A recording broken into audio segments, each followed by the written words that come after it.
नमस्कार साथियों, मेरा नाम है आर के सिंह। संस्कृति आईएएस के प्लेसेस इन न्यूज़ के मंथली कंपाइलेशन में आप सभी का स्वागत है। इस कंपाइलेशन में जिस महीने के अंतर्गत प्रमुख जो प्लेसेस हैं, जो अवस्थितियां हैं या जो भौगोलिक अवस्थितियां हैं जिन पर हम चर्चा करने वाले हैं, वो माह होगा सितंबर माह। सितंबर मंथ के अंतर्गत जो भी महत्वपूर्ण प्लेसेस हैं जो न्यूज़ में थे, उन पर हम चर्चा करेंगे, देखेंगे कि उन पर कैसे प्रश्न बन सकते हैं और उनसे जुड़ी जो भी महत्वपूर्ण बातें होंगी जो आपके परीक्षा के दृष्टिकोण से महत्वपूर्ण हो सकती हैं, उन पर भी हम चर्चा करेंगे। चलिए आगे बढ़ते हैं और देखते हैं आज के एपिसोड का पहला जो प्लेस है वो है ग्रेट सैंडी डेजर्ट। इसकी हम चर्चा करेंगे और देखेंगे कि क्यों ये चर्चा में है, इस पर कैसे प्रश्न बन सकते हैं, इससे जुड़ी हुई जो महत्वपूर्ण बातें होंगी उन पर भी हम चर्चा करेंगे। देखिए, बात करें कि क्यों ये न्यूज़ में है, थोड़ा सा हम फास्ट करेंगे क्योंकि बहुत सारे प्लेसेस हैं और इसमें भी क्या है कि हमने बहुत सारे सेलेक्ट किए हैं, बहुत सारे प्लेसेस हैं जिनको अभी छोड़ा है क्योंकि नंबर ऑफ जो प्लेसेस हैं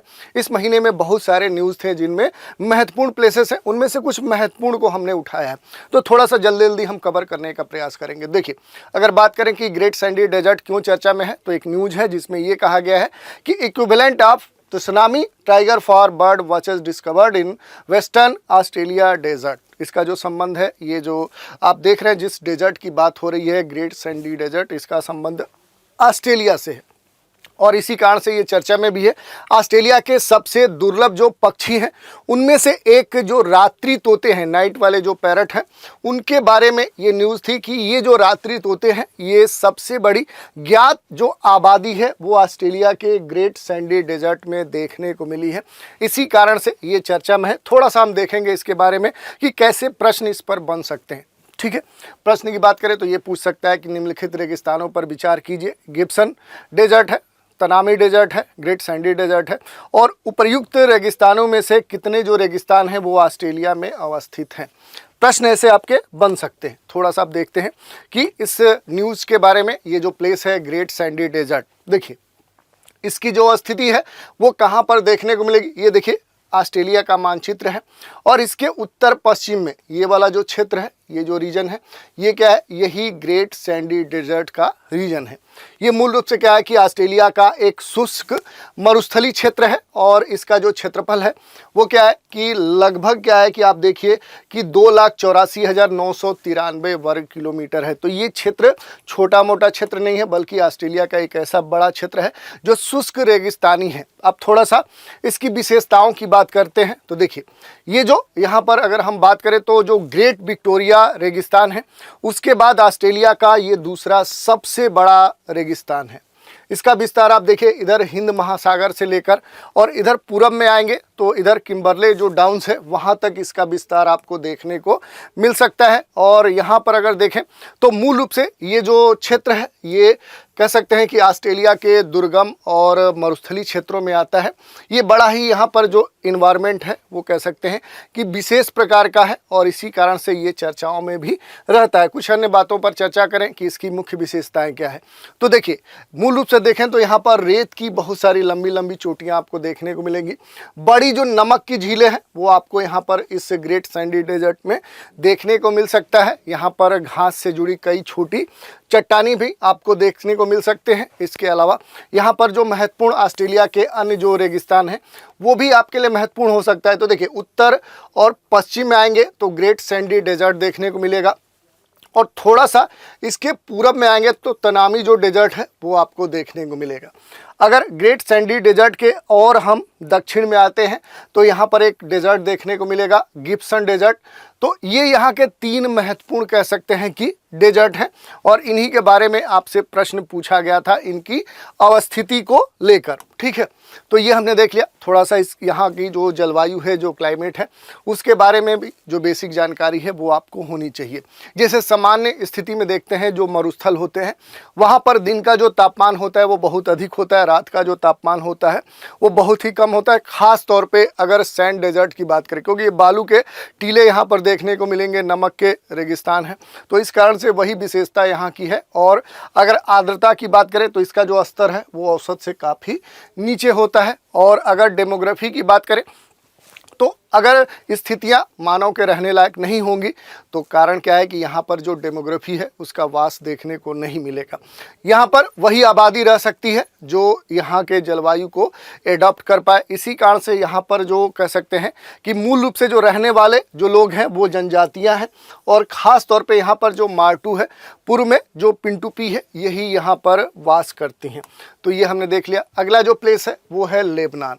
लेबनान बड़ा चर्चा में रहा है, आप जानते होंगे, अक्सर अभी भी चर्चा में है, क्योंकि लेबनान की बात करें तो यहाँ पर कुछ ऐसे आतंकवादी जो कह सकते हैं हिजबुल्लाह जैसे संगठन है या अन्य जो आतंकवादी संगठन है, जिसको खास तौर पे जो कह सकते हैं पश्चिमी जो मुल्क हैं, जो वेस्टर्न कंट्रीज हैं, उन्होंने इन संगठनों को आतंकवादी घोषित कर दिया है। और इसी के संदर्भ में न्यूज आई थी, क्योंकि हिजबुल्लाह से जुड़े हुए जो विभिन्न इसके जो कह सकते हैं सदस्य हैं, उनके पास जो पेजर थे उनमें विस्फोट हो गया। और इसी कारण से क्या है कि वहाँ पर लेबनान की जो राजधानी बेरूत है, वहाँ पर बड़ी संख्या में लोगों की डेथ हुई है। उनके कई सारे जो शरीर के अंग हैं वो डैमेज हुए हैं, और उसके बाद फिर से लेबनान ये चर्चा में आ गया। न्यूज़ देखते हैं। Exploding pagers in Lebanon, supply chain tampering, prime suspect in Hezbollah death. और इसी न्यूज़ के कारण देखें तो बड़े चर्चा का कारण रहा है लेबनान। देखेंगे लेबनान के बारे में, उससे पहले इस पर कैसे प्रश्न पूछे जा सकते हैं उस पर चर्चा करते हैं। देखिए, लेबनान के संदर्भ में निम्नलिखित कथनों पर विचार कीजिए। पहला स्टेटमेंट है, कैस्पियन सागर के तट पर एक प्रायद्वीप पर स्थित बेरूत जो है ये लेबनान की राजधानी है और सबसे बड़ा शहर है। लेबनान के दक्षिणवर्ती भाग में ट्राइपोली शहर अवस्थित है। और तीसरा कथन है कि लेबनान के पश्चिम में अंतर्राष्ट्रीय सीमा सीरिया देश से लगती है। तो इस तरह से हमने 3 कथन दिए, और फिर पूछा जा रहा है कि उपर्युक्त कथनों में से कौन सा से सही है। तो ऐसे प्रश्न आपके पूछे जा सकते हैं। अब थोड़ा सा न्यूज़ को देखते हैं। न्यूज़ को पहले हमने बता दिया था, लेकिन देख लेते हैं। लेबनान में हिजबुल्लाह नामक एक उग्रवादी समूह के द्वारा इस्तेमाल किए गए पेजर के लगभग एक साथ पूरे देश में विस्फोट होने से हजारों जो लोग हैं वो घायल हो गए। विस्फोट के परिणाम स्वरूप कम से कम 30 लोगों की मृत्यु हो गई और लगभग 3300 से अधिक लोग घायल हो गए, उनके अंग छत बिछत हो गए। क्यों हुए? तो देखिए, अगर बात करें तो जो इजराइल है उसके रडार पे होते हैं इस प्रकार के आतंकवादी संगठन, जिसमें देखें तो हुथी है, ये आपके कह सकते हैं कि ये जो हिजबुल्लाह है वो भी हमास है। वैसे ही क्या है कि अगर देखें तो सबसे बड़ा जो लेबनान, यहाँ पर कहें तो लेबनान सबसे बड़ा ऐसा क्षेत्र है जहाँ पर हिजबुल्लाह सबसे ज़्यादा सक्रिय है ये संगठन। और इसके जो मेंबर हैं वो क्या करते हैं कि मोबाइल या इस तरह का कोई डिवाइस यूज नहीं करते हैं, जिससे कि इजराइल की कह सकते हैं कि जो एजेंसियां हैं उन्हें ट्रैक कर सके।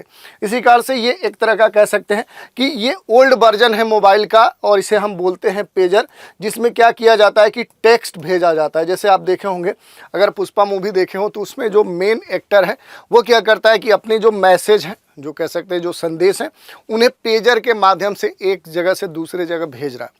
तो ठीक वैसे ही क्या करते हैं कि जो हिजबुल्लाह संगठन है इसके जो सदस्य हैं वो क्या करते हैं कि मोबाइल या इस तरह का कोई इलेक्ट्रॉनिक डिवाइस का यूज नहीं करते हैं, ताकि उनको क्या किया जा सके, डिटेक्ट किया जा सके कि वो कहाँ पर हैं, और इसके लिए पेजर का इस्तेमाल करते हैं। अब इसके बारे में क्या हुआ था कि जो इजराइल है और वहाँ के जो एजेंसियाँ हैं उन्होंने इस तरह की प्लानिंग की थी। ये अभी तक सस्पेक्ट है, पूरी तरह से ये जो कहानी है सही नहीं, अभी तक इसका कोई प्रूफ नहीं है, लेकिन यही माना जा रहा है कि जो इजराइल है वही इस तरह की घटना को अंजाम दे सकता है कि यहाँ पर जो पेजर ये इस्तेमाल कर रहे थे, जिस कंपनी ने इसे बनाया था, वहाँ पर इन्होंने इस तरह के डिवाइस में कुछ एक्सप्लोसिव पदार्थ इसमें कह सकते हैं फिक्स करा दिए थे, जिसके कारण जब यहाँ पर इस बैटरी का टेम्परेचर बढ़े उसके बाद उस पेजर में ब्लास्ट हो जाए। और यही हुआ, इसके जो भी हिजबुल्लाह के विभिन्न मेंबर थे उनके पेजर में विस्फोट हुआ। चूँकि ये अलग अलग जगहों पर थे, जैसे कोई मार्केट में था, कोई स्कूल में था, जो जहाँ था वहाँ विस्फोट होने से उस सदस्य के साथ, उन मेंबर के साथ वहाँ आसपास जो लोग थे वो भी क्या हो गए, घायल हो गए, या उनके जो बॉडी पार्ट्स हैं वो डैमेज हो गए। इसी कारण से क्या है कि लेबनान चर्चा में था। थोड़ा सा लेबनान के बारे में हम देखेंगे कि आखिर जो लेबनान है इसकी जो अवस्थिति है वो कहाँ पर है। तो देखिए, अगर यहाँ पर मिडिल ईस्ट में आएंगे, ये पश्चिम एशिया वाला जो पूरा रीजन है यहीं पर आएंगे, तो देखिए इधर भूमध्य सागर है, मेडिटेरेनियन सी है। मेडिटेरेनियन सी के पूरब में आएंगे तो आपको इजराइल एक बड़ा देश देखने को मिलेगा, और इजराइल के और उत्तर में बढ़ेंगे तो यहीं पर आपको लेबनान देखने को मिलेगा। यहाँ पर एक छोटा सा देश है और इसका जो बड़ा मैप है ये आपको देखने को मिलेगा। इधर क्या है कि भूमध्य सागर है और उसी से लगा हुआ ये जो क्षेत्र है ये क्या है, तो यही क्षेत्र है आपका लेबनान। अब यहाँ महत्वपूर्ण जो बातें हैं उस पर हम चर्चा करेंगे। पहला कि इस देश से किन देशों की अंतर्राष्ट्रीय सीमा लगती है, ये आपसे पूछा जा सकता है। तो देखिए पश्चिम में तो क्या है कि ये पूरा भूमध्य सागर वाला जो क्षेत्र है इसकी सीमा लगती है इससे, तो ये जलीय क्षेत्र है। और यहाँ पर अगर देखेंगे तो एक तरफ क्या है कि सीरिया जो है उसकी सीमा लेबनान से लगती है, और दूसरे तरफ क्या है कि जो इजराइल है इसकी सीमा किससे लगती है, तो वो लगती है लेबनान से। तो ये जो दो देश हैं इनकी सीमाएं लगती है। थोड़ा सा इसका बड़ा मैप देखते हैं। देखिए ये क्या है, ये लेबनान का फिजिकल मैप है, भौतिक मैप है। इसमें दिखाया गया है कि आखिर जो लेबनान है उसकी जो राजधानी है वो बेरूत है, और बेरूत में ही ये पेजर एक्सप्लोसिव वाली जो घटना है ये घटित हुई थी। तो इसका जो राजधानी है वो क्या है कि भूमध्य सागर के तट पर अवस्थित है, और लेबनान के पश्चिम में, मध्य पश्चिम में आप देखिए लगभग आप देखेंगे तो सेंटर में ये अवस्थित है। तो ये हमने देख लिया। इसके अलावा अगर बात करें तो यहाँ पर आपको इसके पश्चिम भाग में कुछ पर्वत देखने को मिलेंगे। ये देखिए ये लेबनान माउंटेन है, और इसके पूरब में आएंगे तो एंटी लेबनान माउंटेन आपको देखने को मिलेगा। बीच में आएंगे तो बेका वैली आपको देखने को मिलेगा। और इसके अलावा अगर देखें तो यहाँ पर 2-3 नदियाँ प्रमुख हैं, जिसमें अगर बात करें तो जो लिटानी है ये यहाँ की सबसे महत्वपूर्ण रिवर है। तो ये हमने देख लिया। इसके अलावा अगर बात करें तो ये पूरा जो लेबनान है इसकी पूरी जो फिजियोग्राफी है इसको 4 भागों में बांटा जा सकता है। पहला जो है वो भूमध्य सागर के किनारे वाला जो संकीर्ण क्षेत्र है, जो सकरी पट्टी है, इसको हम रख सकते हैं। दूसरा है असंतत यानी कह सकते हैं अनकंटिन्यूअस, तटीय मैदान में रेतीली जो खाड़ियाँ हैं। दूसरा समुद्री जो तट है उसके दोनों ओर का क्षेत्र, और अंतर्देशीय और तट से ऊपर की ओर लेबनान पर्वत वाला जो क्षेत्र है, जो श्रृंखला है, उसको हम रख सकते हैं। अब यहाँ पर एक और महत्वपूर्ण बात है कि जो लेबनान है इसका सबसे ऊंचा जो स्थान है यानी हाईएस्ट जो प्लेस है वो कहाँ पर आपको देखने को मिलेगा, तो यहाँ पर उत्तर पश्चिम में जो लेबनान माउंटेन है यहीं पर आपको देखने को मिलेगा। यहाँ पर जो कुर्नत असमदा है ये क्या है कि यही लेबनान का सबसे ऊंचा प्लेस है। तो ये हमने देख लिया। अब अगला प्लेस देखते हैं, ये है रापा नुई, जिसे हम किस नाम से जानते हैं, ईस्टर द्वीप के नाम से भी जानते हैं। ये भी चर्चा में रहा। थोड़ा सा इसके बारे में देखें कि आखिर न्यूज क्या है। तो न्यूज है new evidence happens continuous Easter island theory scientist से। न्यूज है, न्यूज पर आएंगे। उससे पहले थोड़ा सा इस पर हम एक प्रश्न देखते हैं कि कैसे प्रश्न पूछा जा सकता है। तो देखिए रापा न्यू द्वीप निम्नलिखित में से किस जलीय क्षेत्र में अवस्थित है। ये जो आइलैंड है इसके बारे में पूछा जा रहा है कि किस जलीय क्षेत्र में है। प्रशांत महासागर, अटलांटिक महासागर, हिंद महासागर और कैरेबियन सागर, ये आपसे पूछा जा रहा है। अब देखिए थोड़ा सा देखते हैं कि आखिर ये चर्चा में रापा नुई, जिसे ईस्टर द्वीप कहते हैं, क्यों है। तो देखिए इसे कहें तो ईस्टर द्वीप के नाम से ज़्यादा लोग जानते हैं। इस द्वीप में कभी भी ये कहा गया है कि विनाशकारी जनसंख्या पतन नहीं हुआ है, यानी बड़े स्तर पे जो ये एक अवधारणा थी कि यहाँ पर जो पॉपुलेशन थी वो पूरी तरह से समाप्त हो गई। एक यहाँ पर रिसर्च किया गया जिसमें ये कहा गया कि सामूहिक स्तर पे यहाँ पर इस तरह की कोई घटना नहीं हुई। प्रशांत महासागर में स्थित इस सुदूर कह सकते हैं कि आइलैंड में कह सकते हैं कि बहुत पहले जो निवासी हैं उनके प्राचीन जो डीएनए है उसका विश्लेषण किया गया, डीएनए का एनालिसिस किया गया है। उसके आधार पर ये जो कह सकते हैं कि ये अध्ययन सामने आए हैं, और इसी कारण से ये जो आइलैंड है ये चर्चा में है।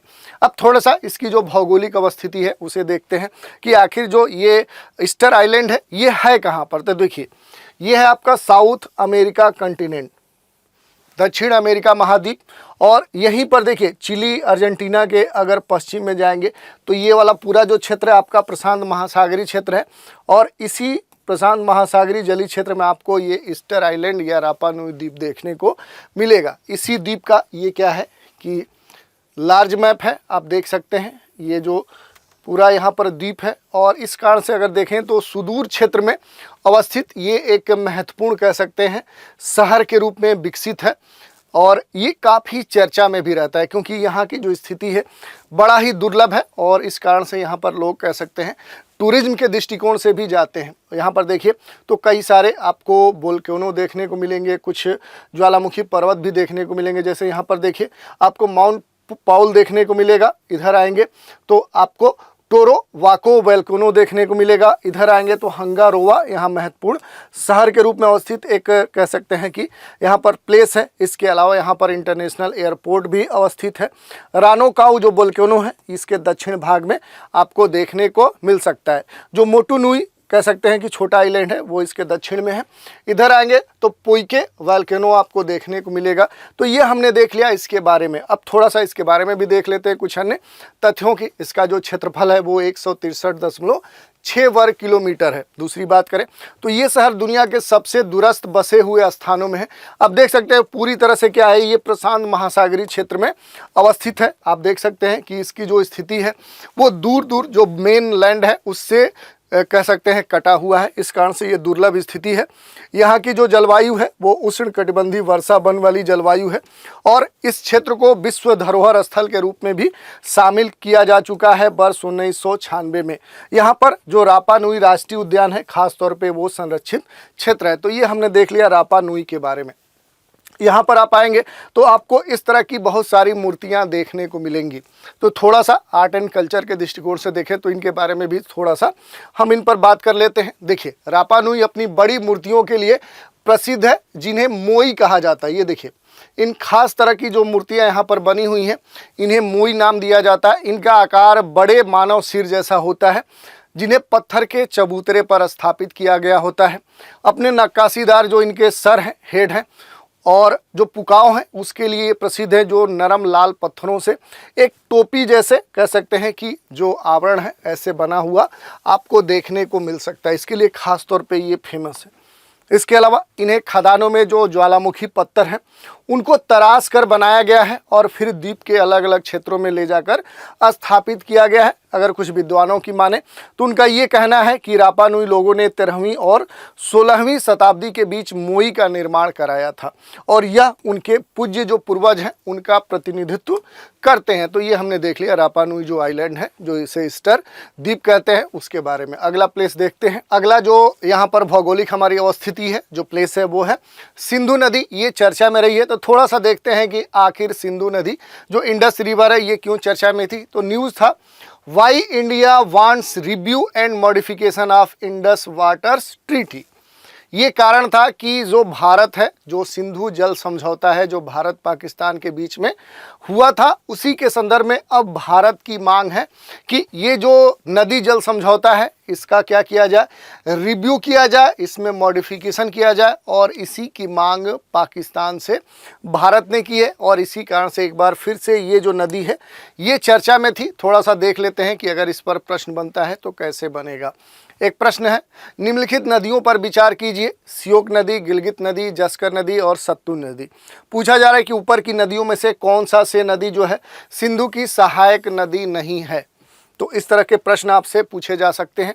थोड़ा सा हम बात कर लेते हैं कि ये नदी क्यों चर्चा में थी। तो पहले ही हमने बताया कि सिंधु जल जो संधि है इसकी समीक्षा और संशोधन की मांग करते हुए भारत ने पाकिस्तान को एक नया औपचारिक नोटिस भेजा है और इसी कारण से एक बार फिर से ये नदी चर्चा का विषय बनी हुई है। थोड़ा सा इसके बारे में हम देखेंगे। सिंधु जल जो समझौता है आखिर ये है क्या। इसका अगर ऐतिहासिक पृष्ठभूमि की बात करें तो 19 सितंबर 1960 को पंडित नेहरू और पाकिस्तान के अयूब खान ने सिंधु जल समझौता पर इस एग्रीमेंट पर साइन किया था। इसके अलावा समझौते के तहत भारत पाकिस्तान के बीच में जो 6 नदियां हैं उनके पानी के बंटवारे को लेकर एक समझौता हुआ था। पूर्वी नदियों के पानी का जो इस्तेमाल है वो भारत करेगा, तो पश्चिम की जो नदियां हैं उनके जल का जो इस्तेमाल है, उपयोग है, वो पाकिस्तान करेगा। ऐसा कुछ इस एग्रीमेंट में कहा गया था। यही नहीं, अगर बात करें जो सिंधु जल समझौता है ये एग्रीमेंट कब किया गया तो 1960 में किया गया। 9 नदियों पर ये एग्रीमेंट साइन किया गया और ख़ास तौर पे 80% जो पानी है वो पाकिस्तान को इस समझौते के तहत प्राप्त होता है। केवल 20% जो जल है नदियों का वो भारत को मिलता है। तब भी पाकिस्तान अक्सर भारत के ऊपर कई सारे कह सकते हैं आरोप लगाते रहता है। इसके अलावा अगर बात करें तो 3 पूर्वी नदियां जो हैं ब्यास, रावी और सतलुज, ये आपके लिए महत्वपूर्ण है। इनका जो जल है वो मूल रूप से भारत इस्तेमाल करता है। और 3 जो पश्चिम की नदियां हैं सिंधु, चिनाब और झेलम, इनका जो इस्तेमाल है वो पाक करता है, उसे आवंटित किया गया है। और 36 लाख एकड़ फीट पानी पश्चिम की नदियों से ले सकता है भारत, ऐसा इस एग्रीमेंट में कहा गया है। लेकिन अब क्या है कि इस नदी समझौते को लेकर अक्सर विवाद भारत और पाकिस्तान के बीच में देखने को मिलता है। तो इससे जुड़ी हुई बहुत सारी डिटेल बातें हैं, अगर आप इसे देखना चाहें तो ये जो मैटर है ये आपके टेलीग्राम ग्रुप पे अवेलेबल करा दिया जाएगा। अब थोड़ा सा देखते हैं इस नदी के बारे में, इंडस रिवर, सिंधु नदी। इसकी जो लंबाई है वो अच्छी खासी, आप देख सकते हैं एक बड़ा क्षेत्र ये कवर करती है, लगभग 2880 किलोमीटर है। इसका जो उद्गम है ये तिब्बत में है, तिब्बत से निकलती है और यहाँ से फिर मानसरोवर झील के पास निकलने के बाद फिर आकर अरब सागर में क्या होता है कि ये मिल जाती है, इसका निकास अरब सागर में होता है। इसके अलावा अगर बात करें तो जो बड़ी 5 यहाँ की नदियाँ हैं वो क्या है कि यहाँ पर आकर इससे मिलती हैं। यहाँ पर एक स्थल देखने को मिलेगा जिसका नाम है मिथनकोट, यहीं पर आकर ये इससे मिलती हैं। और सिंधु नदी भारत में लद्दाख और जो जास्कर पर्वतमाला है उसके बीच से ये प्रवाहित होती है। इस कारण से ये प्रश्न, इससे जुड़े हुए प्रश्न आपके पूछे जा सकते हैं। और लेह जो कह सकते हैं सिटी है वो क्या है कि इसके तट पर अवस्थित है। यहाँ पर कई सारी नदियाँ आपको देखने को मिलेंगी जो इससे मिलती हैं। जैसे श्योक नदी की बात करें तो सिंधु नदी की दाहिने तट से आकर मिलने वाली ये नदी है। इसके अलावा अगर बात करें तो 2-3 और नदियाँ आपको देखने को मिलेगी। गिलगित नदी है, ये दाहिने तटवर्ती सहायक नदी है। जस्कर है, सिंधु की बाएं तट की सहायक नदी है। सतलुज है, सिंधु नदी की सबसे दक्षिण की प्रमुख सहायक नदियां हैं। आप देख सकते हैं जैसे जहां से इधर से नदी ये निकल रही है और फिर आकर अरब सागर में गिर रही है। अगर इधर से कोई नदी आकर मिल रही है तो ये दाहिने, ये राइट साइड से आकर मिलने वाली नदी होगी। इधर से जो आकर नदी मिलेगी वो बाएं साइड की नदी होगी, क्योंकि जहाँ से उद्गम होता है वहाँ से जैसे आप आगे बढ़ेंगे तो ठीक इसी की दिशा में आप आगे बढ़ेंगे तो आपका जो लेफ्ट होगा उधर से आकर मिलने वाली जो नदी होगी वो बाएं से आकर मिलने वाली कह सकते हैं नदी मानी जाती है। तो ये हमने देख लिया। अब अगला प्लेस चर्चा करते हैं। अगला जो प्लेस है वो है ताइवान स्ट्रेट। ताइवान जो जल डमरू मध्य है ये चर्चा में रहा है, थोड़ा सा इसके बारे में देखेंगे। न्यूज़ क्या है तो Japan warship asserts right to sail through Taiwan strait, यही न्यूज़ है जिस कारण से ये चर्चा में था। थोड़ा सा इससे जुड़ा हुआ प्रश्न देख लेते हैं। प्रश्न है ताइवान के संदर्भ में निम्नलिखित कथनों पर विचार कीजिए। पहला स्टेटमेंट है ताइवान प्रशांत महासागर के पश्चिमी छोर पर अवस्थित एक द्वीपीय देश है। दूसरा है यह पृथ्वी के उत्तरी एवं पूर्वी गोलार्ध में अवस्थित है। यह उत्तर में पूर्वी चीन सागर और उत्तर पूर्व में जो रियूक द्वीप है उससे घिरा हुआ है। फार्मोसा या ताइवान जल डमरू मध्य इसे मुख्य भूमि से चीन से अलग करता है। ये स्टेटमेंट दिए गए हैं। पूछा जा रहा है कि उपर्युक्त कथनों में से कौन सा से सही है। तो इस तरह के प्रश्न आपसे पूछे जा सकते हैं। अब थोड़ा सा बात कर लेते हैं इसके चर्चा में रहने की, न्यूज़ में रहने की। तो देखिए जापानी जो युद्धपोत है इसने ताइवान जल डमरू मध्य से होकर जाने का अधिकार जताया है और इसी कारण से क्या है कि ताइवान ने इस पर आपत्ति व्यक्त की है और इस कारण से ये जो ताइवान स्टेट है ये फिर से एक बार चर्चा में है। अब इसकी अवस्थिति की बात कर ले तो देखिए ये एशिया का चाइना है, चीन है और इसके पूरब में आएंगे तो यहीं पर आपको ताइवान देखने को मिलेगा और इन दोनों के बीच में सकरा जो जलीय क्षेत्र है इसे ही हम ताइवान जल डमरू मध्य जल संधि या फिर फार्मोसा कह सकते हैं स्टेट कहते हैं, क्योंकि ताइवान को पहले फार्मोसा द्वीप कहते थे, उसी के नाम पर इसका ताइवान या फार्मोसा स्टेट कहा जाता है। ये देखिए ये ताइवान है आपका और इधर चीन है और इसके बीच में ही क्या है कि ये वाला जो जलीय क्षेत्र है इसे ही हम क्या बोलते हैं ताइवान स्टेट बोलते हैं। यहाँ पर कुछ महत्वपूर्ण आइलैंड जैसे पेंगू जो आइलैंड है ये महत्वपूर्ण यहाँ का एक द्वीप है और इसके अलावा इधर आएंगे तो किनमेन आइलैंड देखने को मिलेगा, ये भी काफ़ी महत्वपूर्ण है। इनसे जुड़े हुए प्रश्न पूछे जाते हैं। यहाँ पर महत्वपूर्ण रूप से अगर बात करें तो कुछ नदियाँ हैं जो क्या होती हैं आकर इस ताइवान स्टेट में मिलती है। जैसे चीन की फुजियान प्रांत की एक महत्वपूर्ण नदी है ज्यूलोंग, ये क्या है कि आकर इसी स्टेट में गिरती है और मिन जो नदी है ये भी क्या है कि इस स्टेट में आकर गिरती है। यहाँ पर 2 द्वीप हमने बताया कि पहला पेंगू है, दूसरा जियामेन है, पिंगटन है। ये कुछ महत्वपूर्ण आइलैंड है। सबसे महत्वपूर्ण इसकी जो विशेषता है वो है कि यहाँ से कह सकते हैं बहुत सारे जो जलयान हैं वो गुजरते हैं। और ये जो क्षेत्र है ये खास तौर पे प्राकृतिक गैस और ऑयल के दृष्टिकोण से एक रिच क्षेत्र है। इसी कारण से इसको लेकर अक्सर विवाद देखने को मिलता है। तो इस कारण से क्या है कि ये महत्वपूर्ण है। इसके अलावा अगर बात करें तो ये जो जल डमरू मध्य वाला जो क्षेत्र है ये क्या है कि चीन के सबसे महत्वपूर्ण मछली पकड़ने वाले क्षेत्रों में से एक है। खास तौर पे 100 से अधिक कह सकते हैं कि मछली प्रजातियां यहाँ पर देखने को मिलती हैं। तो आर्थिक दृष्टिकोण से देखें और यहाँ पर ट्रांसपोर्ट के दृष्टिकोण से देखें तो ये जो स्टेट है ये खास तौर पे महत्वपूर्ण हो जाता है। तो इसके बारे में हमने देखा। चलिए अब अगला प्लेस देख लेते हैं। ये क्या है कि उसी से जुड़ा है सिंधु नदी, इसकी चर्चा हमने कर लिया था। चलिए अगले प्लेस की चर्चा कर लेते हैं। ये है विल्मिंगटन। ये चर्चा में रहा है तो इससे जुड़े हुए प्रश्न भी आपके पूछे जा सकते हैं। चलिए देखते हैं क्यों चर्चा में रहा है, इस पर कैसे प्रश्न पूछे जा सकते हैं। अगर प्रश्न की चर्चा करें तो प्रश्न ऐसे बन सकता है कि ऑस्ट्रेलिया, भारत, जापान और संयुक्त राज्य अमेरिका से मिलकर बने क्वाड का चौथा शिखर सम्मेलन किस शहर में हुआ था। शहर के नाम दिए गए हैं, विल्मिंगटन है, न्यूयॉर्क है, वेल्स है और सिडनी है। ये अलग अलग देशों के स्थान हैं। लेकिन अगर बात करें कि ये जो विल्मिंगटन है ये क्यों चर्चा में है तो 21 सितंबर 2024 को विल्मिंगटन जो डेलावेयर है अमेरिका का जो राज्य है वहीं पर ये अवस्थित है।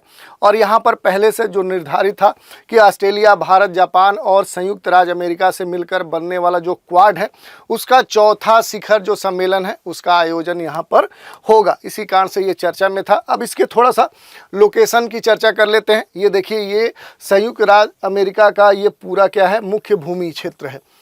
इसके अलग अलग राज्य हैं और उसी में से यहाँ पर डेलावेयर राज्य आपको देखने को मिलेगा। और इसी के सबसे उत्तर में आएंगे, देखिए इसका ये लार्ज मैप है, ये इसका आपका डेलावेयर है। और इसके उत्तर में आएंगे तो यहीं पर आपको विल्मिंगटन देखने को मिलेगा। यहीं पर 4 राष्ट्रों का जो एक संगठन बना है क्वाड, उसका चौथा शिखर जो सम्मेलन है वो आयोजित हुआ था। इसी कारण से ये चर्चा में था। चलिए थोड़ा सा देख लेते हैं यहाँ के भौगोलिक अवस्थिति के बारे में। तो डेलावेयर मध्य अटलांटिक राज्यों में से ये एक है। इसकी पूर्वी सीमा डेलावेयर नदी के द्वारा विभाजित होती है। इसकी उत्तरी सीमा पेंसिल्वेनिया के साथ है। दक्षिणी सीमा पश्चिम में मैरीलैंड राज्य है और राज्य के पूर्वी तटरेखा डेलावेयर खाड़ी, यहाँ पर देखिए इधर डेलावेयर बे आपको देखने को मिलेगा। तो ये यहाँ के कुछ महत्वपूर्ण लोकेशंस हैं। तो ये हमने देख लिया। चलिए अगला जो लोकेशन है वो उसकी चर्चा करते हैं। ये है माली। माली क्यों चर्चा में है तो देखिए dozens killed in Mali attack by al Qaeda affiliate. ये क्यों चर्चा में है तो पिछले कुछ समय पहले देखें तो यहाँ पर कुछ घटनाक्रम ऐसे घटित हुए जिसके कारण से माली फिर से एक बार चर्चा में था। क्या घटना क्रम था तो माली की जो राजधानी है वहाँ पर अलकायदा से संबंधित जो संगठन है उनके द्वारा बड़े स्तर पे लगभग 70 लोगों को मार दिया गया। इसी कारण से ये फिर से एक बार चर्चा में था। अगर बात करें प्रश्न की तो प्रश्न ऐसे पूछा जा सकता है कि माली के संदर्भ में निम्नलिखित कथनों पर विचार कीजिए। पहला स्टेटमेंट है सहारा रेगिस्तान माली के कुल भू क्षेत्र का एक बड़ा हिस्सा कवर करता है। दूसरा स्टेटमेंट है नाइजर नदी इसके आंतरिक भाग से होकर बहती है जो इसका मुख्य जल स्रोत है। और तीसरा स्टेटमेंट है माली की अंतर्राष्ट्रीय सीमा 7 देशों से लगती है। प्रश्न पूछा जा रहा है उपयुक्त कथनों में से कौन सा से सही है। केवल 1, 2 और 3, 1 और 2, 1, 2, 3। तो इस तरह से प्रश्न आपके पूछे जा सकते हैं। पहले ही हमने बताया कि न्यूज में क्यों था तो अलकायदा से संबंधित जो संगठन है यहाँ पर बड़े स्तर पे कह सकते हैं कि लोगों को मारे जाने के कारण फिर से एक बार माली चर्चा में था। थोड़ा सा देख लेते हैं माली की जो भौगोलिक अवस्थिति है वो क्या है। तो देखिए ये क्या है, अगर अफ्रीका महाद्वीप में आएंगे तो यहाँ पर क्या है कि ये पूरा अफ्रीका महाद्वीप का मैप है। और इसके अगर उत्तर पश्चिम में आएंगे तो ये जो देश है यही क्या है, ये माली है। और यहाँ से आप देखेंगे प्राइम मेरिडियन जो लाइन है वो भी गुजरती है। इस कारण से ये खास तौर पे चर्चा है।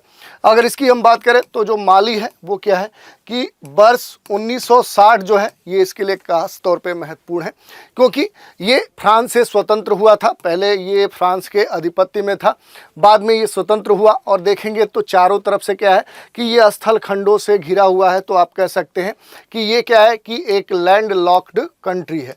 यही नहीं, ये स्थलबद्ध देश है और इसकी जो सीमाएं हैं वो 7 देशों से लगती हैं। थोड़ा सा हम देखने का प्रयास करेंगे कौन कौन से देश हैं जिनसे इसकी सीमाएं लगती हैं। तो इधर से देखिए, अगर आप आगे बढ़ेंगे तो इधर देखिए अल्जीरिया है, इधर आएंगे तो मारुतानिया है, फिर सेनेगल है, यहाँ पर गिनी है, इधर आएंगे तो आपको बुर्किना फासो देखने को मिलेगा, नाइजीरिया, अल्जीरिया, ये जो महत्वपूर्ण है, ये 7 देश हैं, इनकी सीमाएं माली से लगती हैं, तो ये आपके लिए महत्वपूर्ण है। इसके अलावा यहाँ की जो स्थलाकृति है आप देखिए, तो इसका उत्तर वाला जो भाग है वो एक तरह से क्या है कि मरुस्थलीय क्षेत्र है। सहारा का जो विस्तार है वो भी माली में आपको देखने को मिलेगा। इधर अदरार जो डेजर्ट है वो आपको देखने को मिल सकता है। इसके अलावा यहाँ पर जो सबसे महत्वपूर्ण जो नदी है वो नाइजर नदी है। इसके लगभग देखिए बीचों बीच होकर प्रवाहित होती है, तो यहाँ की महत्वपूर्ण नदी है। इसका जो विस्तार है वो खास तौर पे सहारा क्षेत्र में अधिक है, जहाँ की विशेषता आप समझ सकते हैं कि गर्मियों में जो यहाँ का टेम्परेचर होता है वो 46 डिग्री सेंटीग्रेड से भी ऊपर चला जाता है। नाइजर नदी इसके बीचों बीच से होकर गुजरती है। इसके अलावा यहाँ पर आप देखेंगे तो कई सारी भाषाएं देखने को मिल सकती हैं जो बोला जाता है। यहाँ का जो सबसे बड़ा जो समूह है, कह सकते हैं खास तरह का जनजाति समूह है, उसको बाम्बारा बोला जाता है। तो ये क्या है कि यहाँ का बाम्बारा जो है ये सबसे महत्वपूर्ण कह सकते हैं कि समुदाय है। यहाँ पर जो कई सारी भाषाएं प्रचलित हैं, जैसे बाम्बारा है, डोगोन है, फुलफुडे है। और इसके अलावा क्या है कि ये पिछड़ा हुआ क्षेत्र है, तो यहाँ पर अगर बात करें व्यवसाय की, तो मूल जो व्यवसाय है वो एग्रीकल्चर है, कृषि है, उसी पर आधारित लोग हैं। यहाँ पर व्यापार की बात करें, ट्रेड की बात करें, तो माली अफ्रीका में तीसरा सबसे बड़ा क्या है कि सोना का निर्यातक देश है। यहाँ पर सोना का माइनिंग बड़े स्तर पे, गोल्ड का माइनिंग बड़े स्तर पे होता है, तो इसको जो सबसे अधिक विदेशी आय प्राप्त होती है वो सोना के, गोल्ड के निर्यात करने से होती है। तो ये हमने देख लिया, चलिए आगे बढ़ते हैं। अगला जो कह सकते हैं प्लेस है वो है अमेजन नदी। ये चर्चा में रही है, थोड़ा सा इसके बारे में देखेंगे। Amazon river is drawing, what's going on with the largest river in the world. क्यों चर्चा में थी? तो जो अमेजन नदी बेसिन है ये कह सकते हैं कि अभूतपूर्व सूखे का सामना कर रही है, बड़े स्तर पे ये सूख रही है, और इसी कारण से पूरे क्षेत्र में जो जल स्तर है, जो वाटर का लेवल है वो ऐतिहासिक रूप से निचले स्तर पे चला गया है। इसी कारण से ये लगातार चर्चा में बनी हुई है। इस पर अगर प्रश्न की बात करें तो प्रश्न पूछा जा सकता है, जैसे अमेजन नदी के संदर्भ में निम्नलिखित कथनों पर विचार कीजिए। नील नदी के बाद दुनिया की दूसरी सबसे लंबी नदी है। दूसरा स्टेटमेंट है मदिरा अमेजन नदी महत्वपूर्ण सहायक नदी है। यह नदी एंडीज पर्वतमाला से निकलकर प्रशांत महासागर में जाकर मिल जाती है। फिर कहा जा रहा है कि उपर्युक्त कथनों में से कितने कथन सही हैं। विकल्प है केवल 1, केवल 2, केवल 3 और इनमें से कोई नहीं। तो ये हमने देख लिया। आगे देखते हैं इस नदी के बारे में। आप देखिए, अगर अमेजन नदी की बात करें तो साउथ अमेरिका में आएंगे तो यहाँ की ये सबसे महत्वपूर्ण नदी है। देखिए ये महत्वपूर्ण नदी है और दुनिया की नील नदी के बाद ये दूसरी सबसे लंबी नदी है, और एंडीज पर्वतमाला से निकलने के बाद ये फिर कहाँ पर जाती है? तो अटलांटिक महासागर में जाकर मिल जाती है। ठीक है, अगर इस नदी के बारे में बात करें तो ये जल विभाजक क्षेत्र के रूप में देखें तो Brazil, Peru, Ecuador, Colombia, Venezuela और बोलीविया से प्रवाहित होती है। इस कारण से खास तौर पे ये चर्चा में रहती है। इसके अलावा अगर देखें तो अलग अलग मौसम में इसका जो स्वरूप है वो परिवर्तित होता है, क्योंकि कई सारी जो नदियां हैं वो आकर इससे मिलती हैं। जब बरसात का मौसम होता है तो उन नदियों में जो वर्षा का जल है वो पहुंचता है, और ये फिर जल कहाँ पहुंचता है? तो ये अमेजन नदी में पहुंचता है। इसी कारण से इसका जो जल ग्रहण क्षेत्र है वो अलग अलग मौसम में बदलते रहता है। इसी कारण से इसका जो स्वरूप है वो भी मौसम के अनुसार परिवर्तित होते रहता है। कई सारी जो नदियां हैं वो आकर मिलती हैं। उनमें से महत्वपूर्ण जो नदियां हैं रियो निग्रो नदी है, मदिरा नदी है, जिंगू नदी है, ये आकर यहाँ पर मिलती हैं। इसके अलावा अगर बात करें तो अमेजन जो वर्षावन है, जिसे पृथ्वी का शेष कह सकते हैं कि वर्षावन का लगभग आधा हिस्सा यहाँ पर देखने को मिलेगा। जैविक संसाधनों का ये एक बहुत ही बड़ा क्षेत्र है। इस कारण से ये चर्चा में रहता है, और ग्रह के ऑक्सीजन और कार्बन चक्रों को विनियमित करने में भी इसकी महत्वपूर्ण भूमिका होती है। कभी कभी इन वनों को पृथ्वी के फेफड़े के रूप में भी जाना जाता है। तो इस तरह से हमने देख लिया यहाँ पर जो अमेजन नदी थी। अब अगला जो प्लेस है, जो भौगोलिक अवस्थिति है, वो है मैक्सिको की खाड़ी। क्यों चर्चा में है उस पर बात करेंगे। तो न्यूज़ है over 40% of US gulf of Mexico oil output shut in by Francine. ये कहा जा रहा है यहाँ पर चर्चा में इसलिए है क्योंकि ये पूरा जो मैक्सिको क्षेत्र है यहाँ पर तूफान कई सारे आते रहते हैं। उन्हीं में से हाल ही की घटना देखने को मिली। यहाँ पर जो फ्रांसिन यहाँ पर तूफान आया था, उस कारण से इस पूरे गल्फ ऑफ मैक्सिको में जो बड़े स्तर पे ऑयल का उत्पादन होता है, प्राकृतिक गैस का उत्पादन होता है, ये पूरी प्रक्रिया ठप पड़ गई। इस कारण से एक बार फिर से गल्फ ऑफ मैक्सिको चर्चा में है। बात कर लेते हैं इस पर प्रश्न कैसे पूछा जा सकता है। तो देखिए, एक प्रश्न उदाहरण के तौर पे लेते हैं, मैक्सिको की खाड़ी के संदर्भ में निम्नलिखित कथनों पर विचार कीजिए। पहला स्टेटमेंट है, इस क्षेत्र की जलवायु उष्णकटिबंधीय से लेकर उपोष्णकटिबंधीय तक भिन्न भिन्न है। दूसरा स्टेटमेंट है, प्रत्येक वर्ष बसंत ऋतु में मैक्सिको की खाड़ी में सबसे बड़ा मृत क्षेत्र निर्मित होता है। तीसरा है, मैक्सिको की खाड़ी में मृत क्षेत्र दुनिया का दूसरा सबसे बड़ा क्षेत्र है। ऊपर के कथनों में से कौन सा से सही है पूछा जा रहा है। केवल 1, 2 और 3, 1 और 2 और 1, 2, 3। चलिए इसके बारे में थोड़ा सा हम डिटेल से देखते हैं। चलिए अब बात कर लेते हैं मैक्सिको की खाड़ी के बारे में। इसकी जो भौगोलिक अवस्थिति है उसे हम देखते हैं। तो देखिए, इधर अगर नॉर्थ अमेरिका महाद्वीप का जो देश है यूएसए और दूसरी तरफ मैक्सिको, इन दोनों के द्वारा एक तरह से देखें तो आंशिक रूप से ये घिरा हुआ जलीय क्षेत्र है।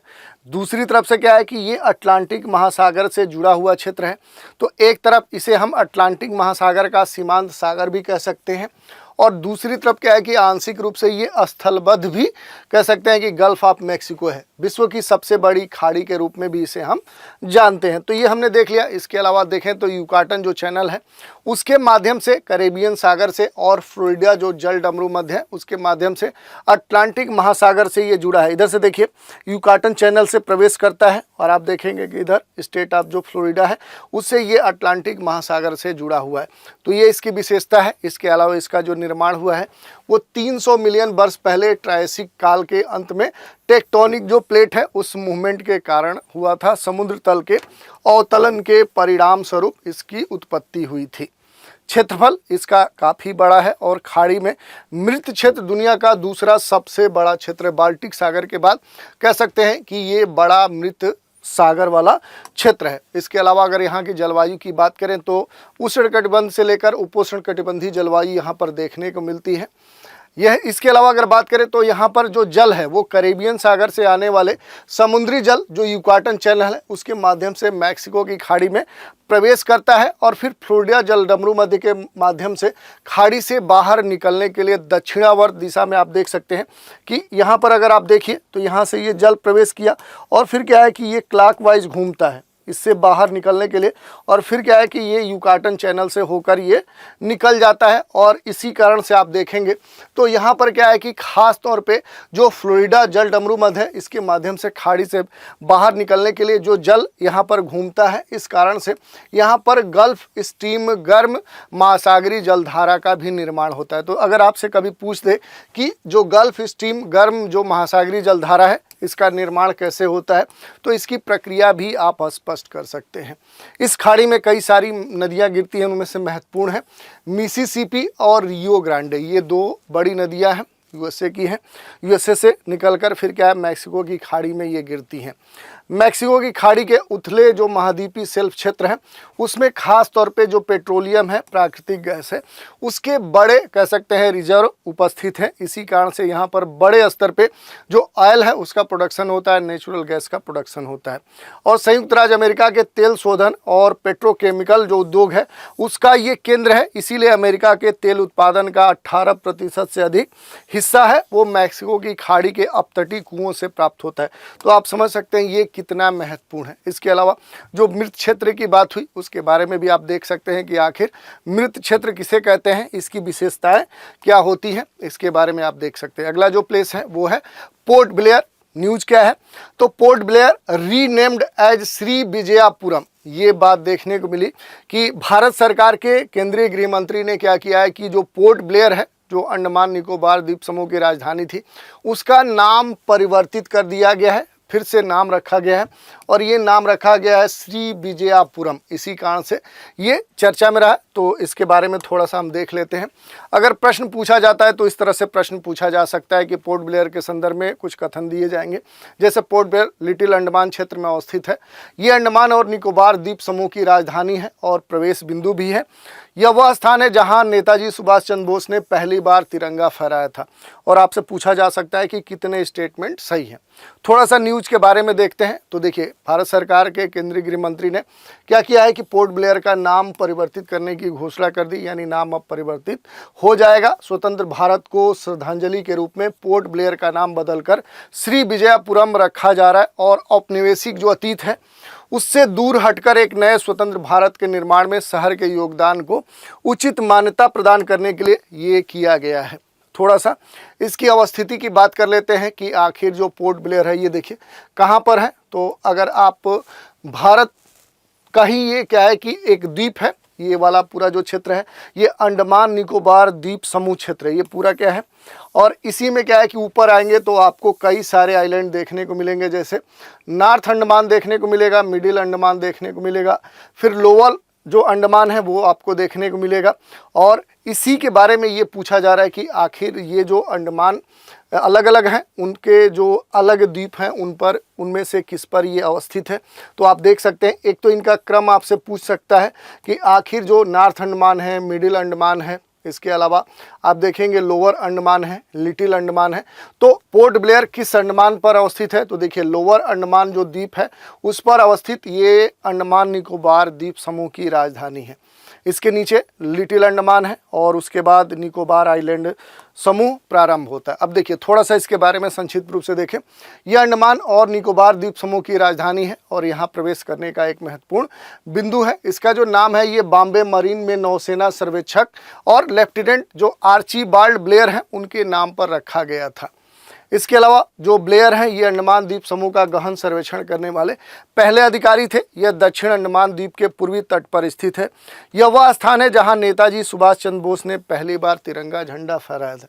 इसके अलावा आप देख सकते हैं अलग अलग जो ये पूरा द्वीपी समूह क्षेत्र है इसके बारे में भी बहुत सारे प्रश्न पूछे जाते हैं, जैसे 10 डिग्री चैनल के बारे में पूछ लिया जाता है। अलग अलग जो द्वीप हैं उनके बीच में जो क्षेत्र हैं उनके बारे में भी आपसे प्रश्न पूछा जाता है। इसके अलावा अगर आप चाहें तो पोर्ट ब्लेयर के जो शाही चोल है जो श्री विजय से संबंध है उसके बारे में भी डिटेल से आप पढ़ सकते हैं। तो अगला पॉइंट हम देख लेते हैं, ये डाउन टू अर्थ का आर्टिकल है जिसमें कहा गया है कि जो उष्णकटिबंधीय वन है वो चर्चा का विषय थे। क्यों थे? तो इसमें यहाँ पर ये कहा जा रहा है कि ozone pollution, slow tropical forest growth by halting carbon absorption, ये कहा जा रहा है। इस कारण से ये चर्चा में है क्योंकि एक नया स्टडी किया गया, एक अध्ययन किया गया और इस अध्ययन से ये पता चला है कि ओजोन प्रदूषण कार्बन अवशोषण को रोककर उष्णकटिबंधीय वनों की वृद्धि को धीमा कर देता है, जिसके कारण प्रत्येक वर्ष जो वायु प्रदूषण है उससे कार्बन जो कैप्चर है उसमें सालाना लगभग 300 मिलियन कह सकते हैं कि टन की कमी हो रही है। 300 मिलियन कम हो जा रहा है। इस कारण से खास तौर पे उष्णकटिबंधीय जो वन है ये चर्चा का विषय बने हुए हैं। इनके बारे में प्रश्न भी पूछे जा सकते हैं। स्टेटमेंट दिए गए हैं और पूछा जा रहा है कौन सा स्टेटमेंट सही नहीं है। चलिए थोड़ा सा इसके बारे में हम बात कर लेते हैं। उष्णकटिबंधीय जो वन है ये वन भूमध्य रेखा यानी 0 डिग्री जो अक्षांश होता है, विषुवत रेखा होती है, इक्वेटर होती है, उसके आसपास जो क्षेत्र है वही उष्णकटिबंधीय क्षेत्र में स्थित जो समृद्ध पारिस्थितिकी क्षेत्र है वो क्या है, उष्णकटिबंधीय वन है। पृथ्वी के भूमि सतह क्षेत्र का लगभग 6% ये कवर करते हैं। इनके ऊपरी भाग में जो पत्तियां होती हैं वो चौड़ी होती हैं और वृक्षों का घना छत्र देखने को मिलता है। ये नहीं, ये वन विभिन्न प्रकार के पौधों और पशु जीवन को आश्रय देने के लिए जाने जाते हैं और इनकी मिट्टी में पोषक तत्वों की कमी होती है। तो ये हमने देख लिया इन वनों की विशेषताएं। इनके भी कई उपवर्गीकरण हैं, उसको भी आप देख सकते हैं। इसके अलावा ये जो वन है ये पृथ्वी पर 50% से अधिक स्थलीय पौधों और पशु प्रजातियों के लिए कहें तो खास एक आवास प्रदान करते हैं। इनमें उष्णकटिबंधीय पर्णपाती जो वन है, उष्णकटिबंधीय वर्षा वन है, ये दोनों शामिल हैं। इनकी विशेषताएं भी आप देख सकते हैं, ये भी आपके लिए महत्वपूर्ण है। इसके अलावा सबसे महत्वपूर्ण ये है कि विश्व में इन वनों का जो वितरण है ये आपको पता होना चाहिए। तो पहली बात क्या है कि इक्वेटर जो है 0 डिग्री जो अक्षांश है उसके आसपास के जो क्षेत्र हैं वहाँ पर इन वनों का सबसे अधिक संकेंद्रण आपको देखने को मिलेगा। और इस कारण से अगर देखें तो लगभग पूरे विश्व में ये फैले हुए वन हैं, लेकिन खास तौर पे इनका जो संकेंद्रण है वो कहाँ पर देखने को मिलेगा, तो इक्वेटर के आसपास आपको देखने को मिलेगा। अब देखिए उष्णकटिबंधीय वन क्षेत्र वाले जो देश हैं वो ब्राज़ील है, कांगो लोकतांत्रिक गणराज्य है, इंडोनेशिया है, पेरू है, कोलंबिया है। इनके अलावा भी बहुत सारे देश हैं जहां पर इन वनों का विस्तार है। जैसे अलग अलग जो कंटिनेंट है वहां भी जाएंगे, उनमें से भारत भी है। तो देखिए यहाँ पर जो इसका वितरण है वो आपको दिखाया गया है। खास तौर पे इनका जो सबसे अधिक संकेंद्रण है वो क्या है कि ये आपको देखने को मिलेगा। तो ये इसका क्या था, विश्व वितरण था। तो ये हमने देख लिया। अब अगला जो प्लेस है वो है ओमान। ओमान चर्चा में रहा है। क्यों चर्चा में रहा है, तो Indian Army contingent departs for India Oman joint military exercise al Najah 5। ये क्या है कि भारत और ओमान के बीच में खास कहें तो एक सैन्य कह सकते हैं कि एक एक्सरसाइज होना था। उसी कारण से ये चर्चा में था, क्योंकि हाल ही में जो भारतीय सेना है उसकी एक टुकड़ी क्या हुई है कि भारत ओमान संयुक्त सैन्य अभ्यास जो अल नजारा है, ये क्या है कि अल नजा है, इसके 5th एक्सरसाइज के लिए वहाँ पर गया हुआ है और इसी कारण से ये चर्चा में था। थोड़ा सा इसके बारे में हम देखेंगे और इस पर कैसे प्रश्न बन सकते हैं। जैसे प्रश्न दिया गया, निम्नलिखित कथनों पर विचार कीजिए। ओमान एक संप्रभु देश है जो पृथ्वी के उत्तरी एवं पूर्वी गोलार्ध में और पश्चिम एशिया के अरब प्रायद्वीप में अवस्थित है। ओमान की उत्तर पश्चिम सीमा संयुक्त अरब अमीरात के UAE से लगती है। ऊपर दिए गए कथनों के बारे में कौन सा से सही है ये आपसे पूछा जा सकता है। चर्चा में क्यों है ये पहले ही हमने देख लिया। इसके अलावा अभ्यास अल नजा भी आपके लिए महत्वपूर्ण है। इसका जो आयोजन है वो 13 से 16 सितंबर 2024 तक ओमान के सलालाह में रबकूट प्रशिक्षण क्षेत्र में होना है। तो ये जो प्लेस है ये आपके लिए महत्वपूर्ण है, इसको हम देखेंगे। अभ्यास के बारे में जो बेसिक जानकारी है वो आपको जरूरी है। इसके अलावा देखिए, अब देखते हैं कि आखिर जो ओमान है इसकी भौगोलिक अवस्थिति कहाँ पर है। अरब प्रायद्वीप में आएंगे तो यहाँ पर आपको देखने को मिलेगा, ये सऊदी अरब के पूरब में आएंगे तो ये ओमान आपको देखने को मिलेगा।